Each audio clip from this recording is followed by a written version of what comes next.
Welcome to the 13th game and the penultimate round of the FIDE World Chess Championship match between Jan Nepomniachtchi and Ding Liren. At this stage, both the players have 6 points, so the match is equally poised. With 2 more rounds to go, we have a nail-biting finish between these players. Well, before going into this round, the chess pundits and the observers of this World Championship match were curious whether Jan could make a comeback after the nervous breakdown which he had in the previous game. As you could recall, in the 12th game, Jan was on the verge of winning, and suddenly he played a series of mistakes, inexplicable mistakes, and he managed to lose the game, and the match is evenly tied after that game. Since the previous round, the players did not have any rest day, so it is very interesting to note whether Jan will be able to make a comeback or whether Ding will take the match away from Jan with black pieces. Here Jan is white, Ding is black. The game started e4, e5, and we have the standard Spanish position or Ruy Lopez opening. Black played a6 as he had played in the match so far. Bishop a4, knight f6, castles, bishop e7. All these moves have been played in this match in the previous games. White played d3. Now this has been Jan's response ever since the first game where he had played the surprising move bishop c6. White has been playing d3 supporting his e-pawn. It is worth mentioning that rook e1 is the main move here, with white aiming to play this d-pawn to d4 square in one go. After c3, he would later play d4. But Jan has been preferring the move d3. Black played b5 because now the e5 pawn is attacked. Black played b5. White went bishop b3. And black played d6. Just like the previous game in round 11, black is threatening to exchange the bishop with knight a5. This bishop is potentially very dangerous. So white prefers to preserve it by playing c3 as he had done in the 5th game of the same match.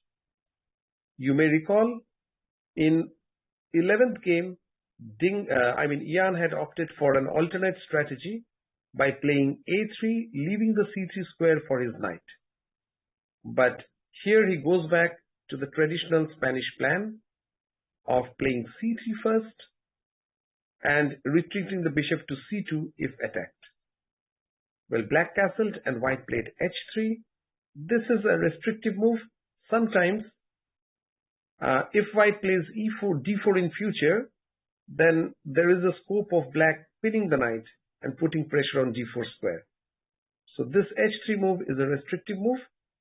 Black played bishop b7, and here white played a slightly unnatural move, that is bishop to e3.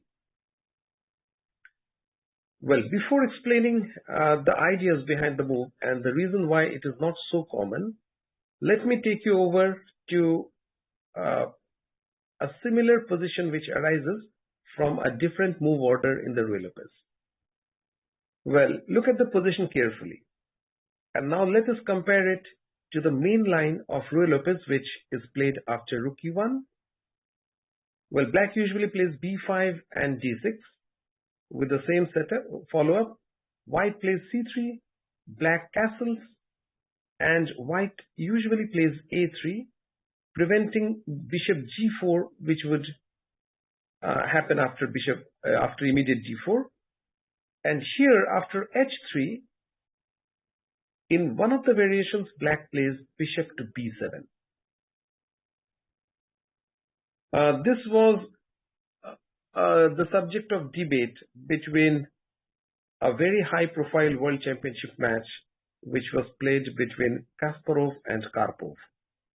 Karpov had repeatedly played this position with black in 1985, After d4, he would play rook e8, and the name of this variation is Floor-Zaitsev defense in the Ruy Lopez opening, named after two famous Russian theoreticians.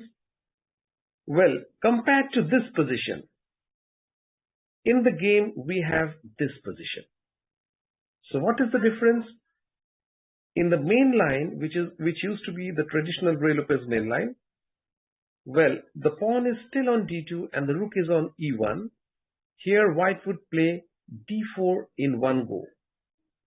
Well, nowadays some players have been preferring d3, and only after due preparations they play d4. But in the current game we have a position which is this. Here the rook is already on, not on e1 but on f1, and white has played the move d3.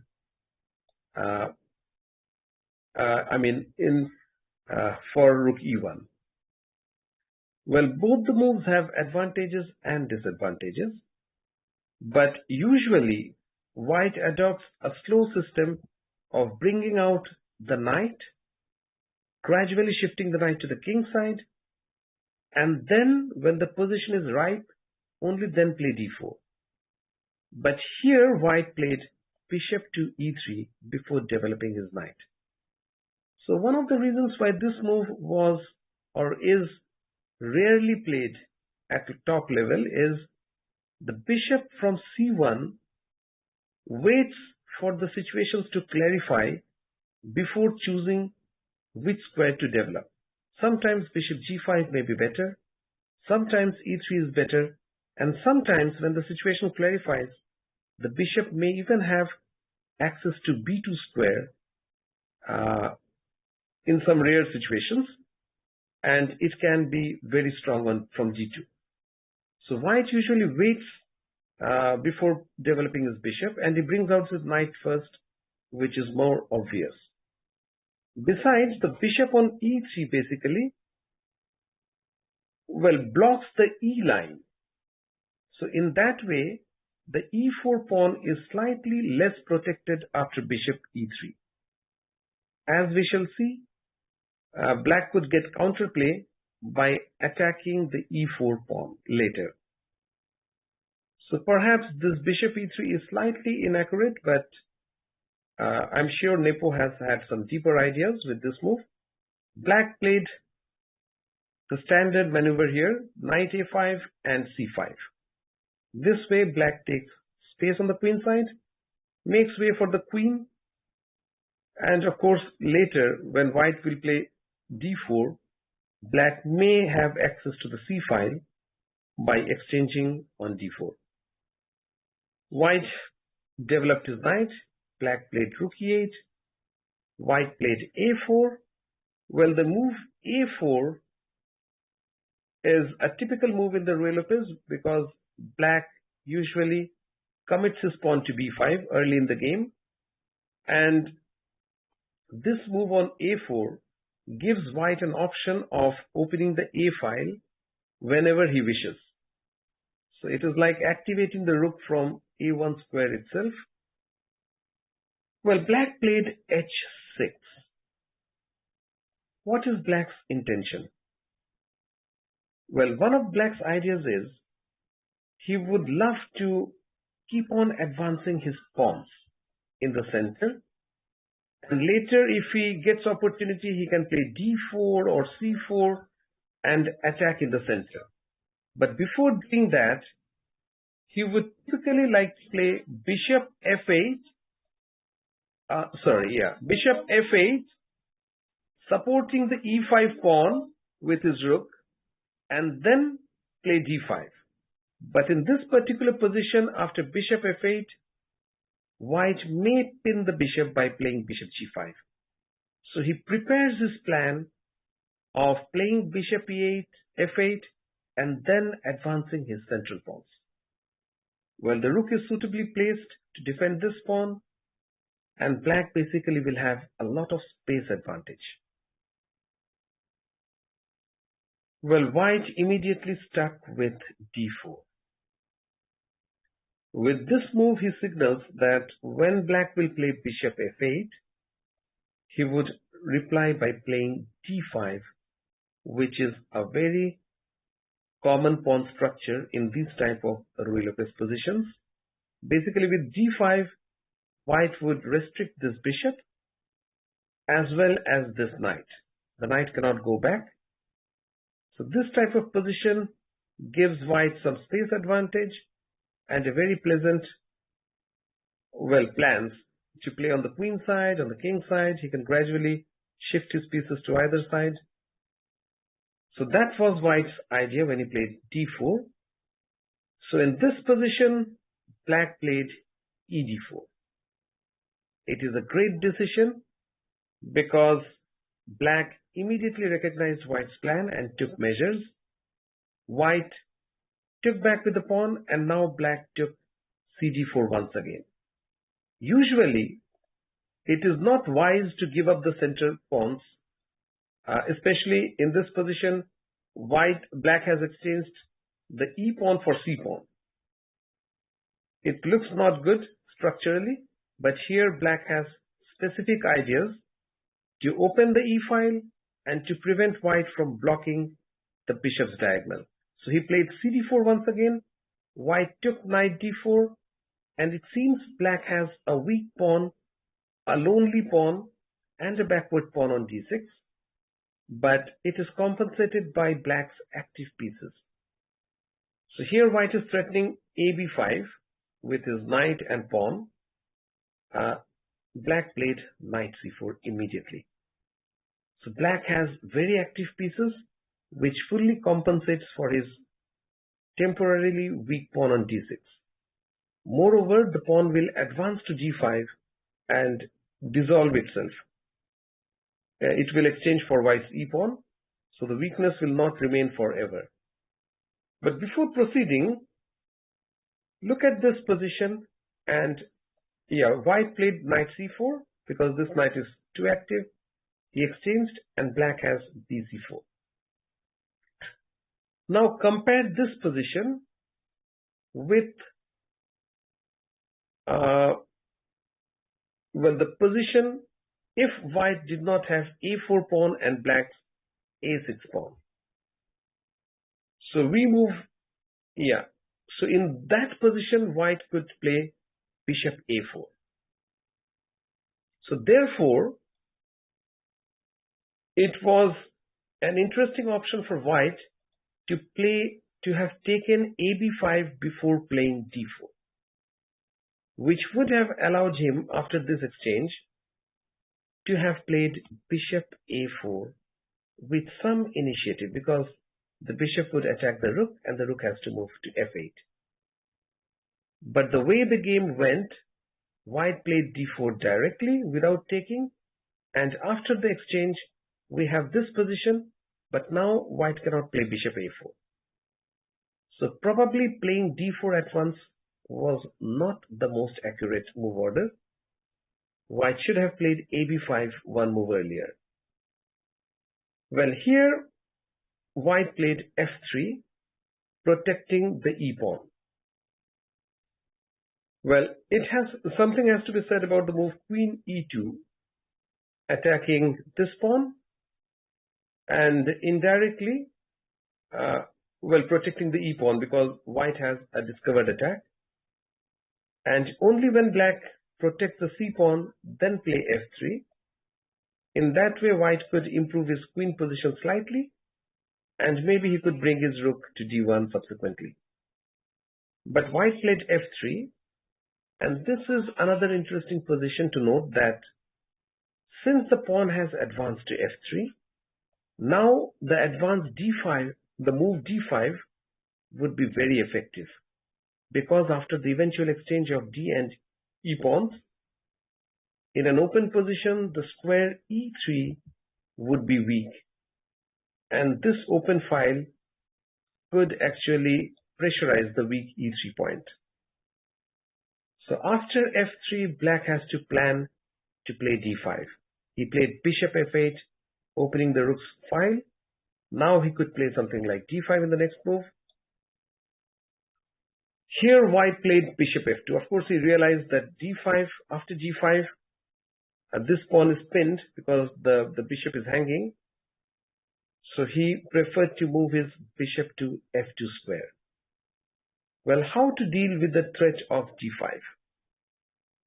White could have played bishop f4, but after the game, Nepo said that here d5, e5, knight d7 would attack the e-pawn.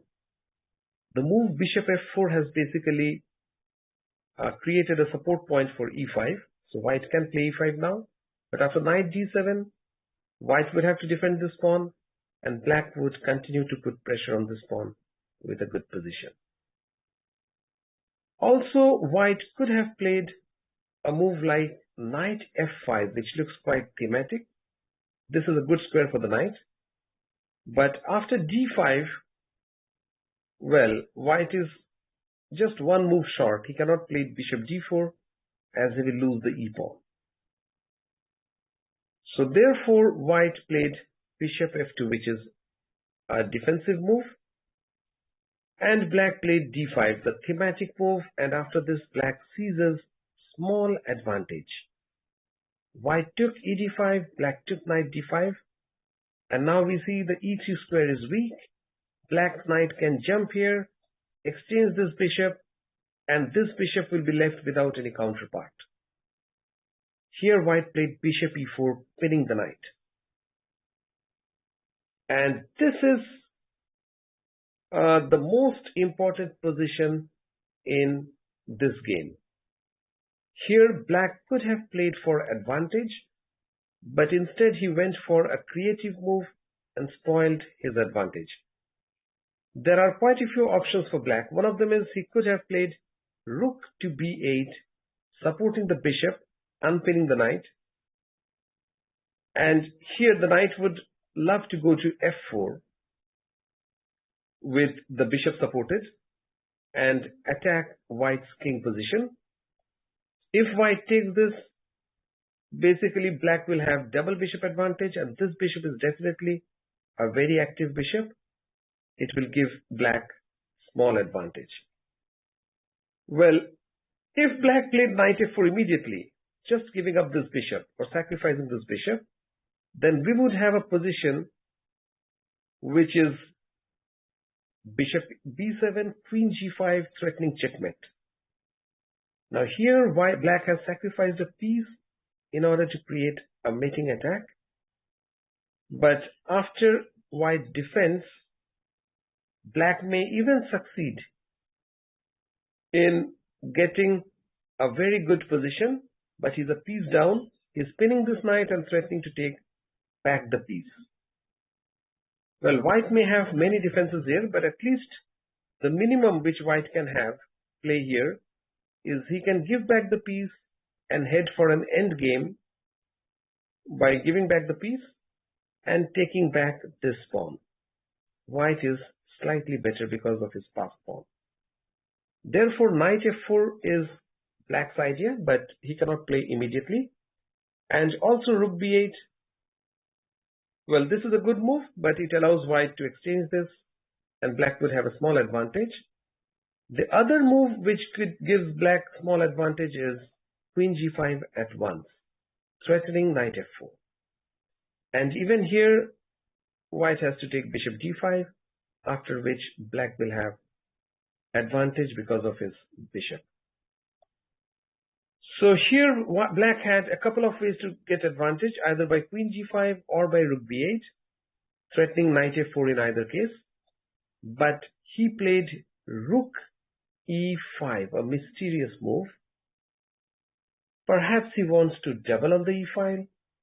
Perhaps he wants to play f5 at some point and open up the e-file to invade. But whatever he wanted, this is definitely not the best move because white skillfully defended from here. He played rook c1, attacking c1, c4. Black defended. And now, well, white went for knight e2, vacating the d4 square for his piece. He wants to destabilize the position of the rook, and black played queen e7. Again, we shall see a small difference. Black could have played a slightly improved version of the same game. So here he played queen d4, white played queen d4, and after f5,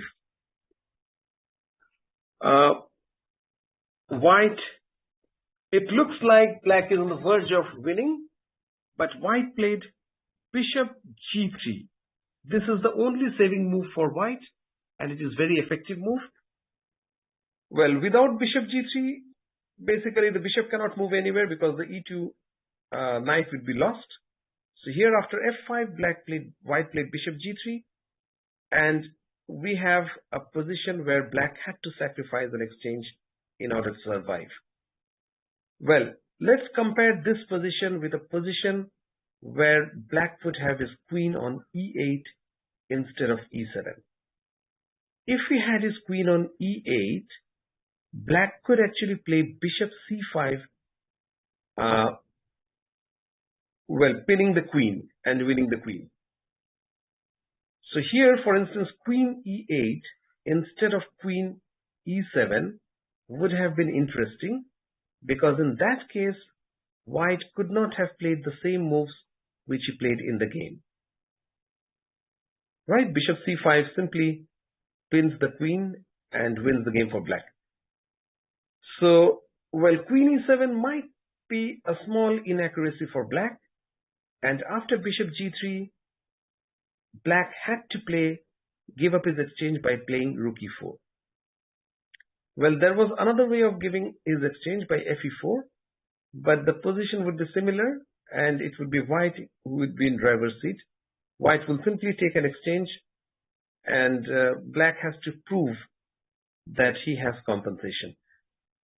The game in the game, black played rook e4, white took, black took with his queen, and after the exchange, we have a very nice imbalance where white has an extra rook for black's bishop and pawn. In general, a rook is obviously slightly better than bishop and pawn, but in this position, because the pawns are advanced and they provide very good outpost for black's pieces, black does have some compensation for his material deficit. White played rook ft1 and black went knight b4. Well, the main idea of this move is to put the knight on d3 and basically say that the rook is worthless, it doesn't have access to open file. My bishop is better than your rook. That's what black is trying to claim. White played rook d7 before black would manage to play this. Black played bishop c5 check. White moved king h2, and now black defended his bishop by moving to c6. White played rook c7, exchanging one pair of rooks. Here black played bishop d5, protecting the c4 pawn. Well, this position is quite interesting, but it is difficult for white to activate his rook, penetrate into black's position, and create real winning chances. White played knight c3, attacking this bishop, because this bishop holds all the pawns together. So if white could get rid of this bishop, he will have winning chances. Black played knight d3, attacking the rook first. After rook c2, he retreated the bishop. White played a5, well, moving his pawn away from the attack by the bishop. Black played king f7. White went rook e2. And here black has quite an easy game. He can centralize his king, although he is materially down, but the rook cannot be activated so easily. So here black decided to repeat the position by playing knight c1. White went rook e1. Black attacked the rook once again, and white went to the same square once again. The players repeated this position 3 times, and finally the game ended in a draw. Well, what can we say about this game? Well, I think Nepo and his fans would be happy that he could recover from the shock defeat which he had in the previous game. And Ding would also be pleased because he will go into the final game with white pieces with equal points. If Ding manages to win with white, then he will become the new world champion. And if Nepo can turn the tables, we will have Nepo as the world champion. So we are in for a cliffhanger, and it seems it is going to be another Argentina versus France FIFA World Cup 2022 scenario, where both the players walk into the final stages of the game with equal chances. That's all from me today. We shall meet again day after tomorrow after the final round of the World Championship, and we shall see who is the new World Chess Champion. Thanks for watching. Goodbye.